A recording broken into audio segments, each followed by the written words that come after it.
It's Friday evening. Your parents are away for the weekend and they left you in charge of looking after your little brother while they're gone. At age 17, you're more than capable of making sure a 9-year-old doesn't get himself killed. Even though it's a quarter until midnight, neither of you have hit the hay yet. At the moment, you're in your living room catching up on some homework and he's downstairs watching television in the living room. Your bedroom is directly above the living room, so you can always hear the TV through your thin floors. Every action movie, every reality show, every infomercial comes in loud and clear to you.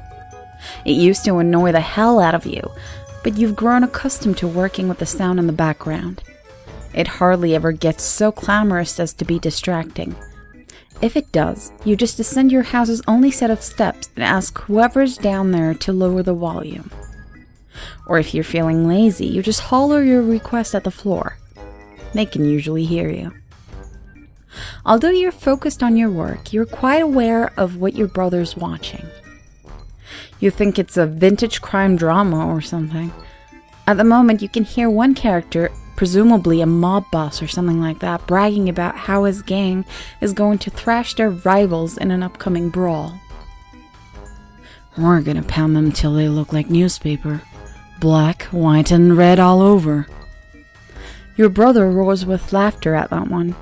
Only a kid with his level of maturity could somehow milk a chuckle out of that overplayed bun. You got that right, Lupo, one of his underlings claims.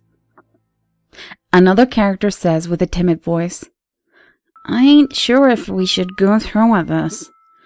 Don't really seem right to me. More laughter from your brother. You got a problem with the plan? The head mobster asks. You can tell he's ticked.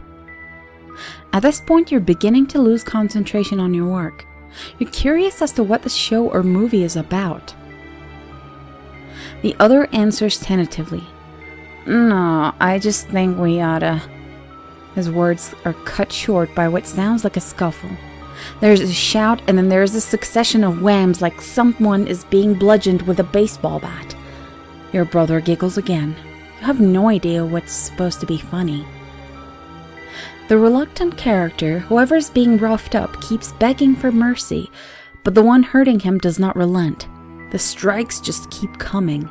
The victim lets out one final plea but falls silent after you hear something snap, like a broken bone. A sickening crunch immediately follows, accompanied by yet another bay of laughter. After clearing his throat, the leader speaks again. Anybody else have objections? He asks. No one does. In the silence, you can hear your brother snickering. The boss speaks up again. Well, glad that's out of the way, he sighs. Aw, geez, now I'm all bloody. That line gets your brother in stitches. He must not get what's happening if he thinks that's funny, you think. Give me a towel and a bucket of water, Frankie, a honcho orders. Then we can toss this piece of crap out on the street. Even the rats gotta eat, am I right? Your brother bursts out laughing like he just heard the funniest joke in history. This time, your brother's hysterics continue for less than a minute, growing noisier by the second. This is getting weird. You feel a little sick to your stomach. Your older sibling instinct kicks in, and you realize your brother shouldn't be watching some freaky murder flick so late. He shouldn't be watching it at all, really. It'll give him nightmares. Heck, if the thing is as brutal as it sounds, it'll probably keep you awake at night, too. Yelling at him to come up and go to bed yields no response. Stubborn kid. You try again. No reply. Perhaps he fell asleep on the couch. You decide to go downstairs and carry him up to his bed. You push away from your desk and leave your room. The noise from the television stops abruptly as you walk down the hall towards the staircase. Downstairs, it's dark. The TV's not on. Your brother's not on the couch in front of it. You call out his name. No one answers. He's not in any of the rooms on the ground floor. Suddenly alarmed, you sprint upstairs to his room and peek in. You find him snoring soundly next to his nightlight. He must have gone to sleep a while ago, since there's no way he could have snuck past you from downstairs undetected. In any case, you're relieved that he's all right and glad that he wasn't poisoning his mind with some horrific late-night televised drivel.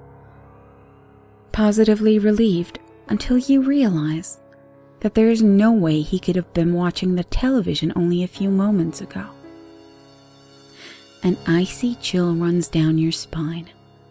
You hear laughter behind you. It's that same laughter from downstairs that you'd assumed belonged to your brother. Now it is much, much closer.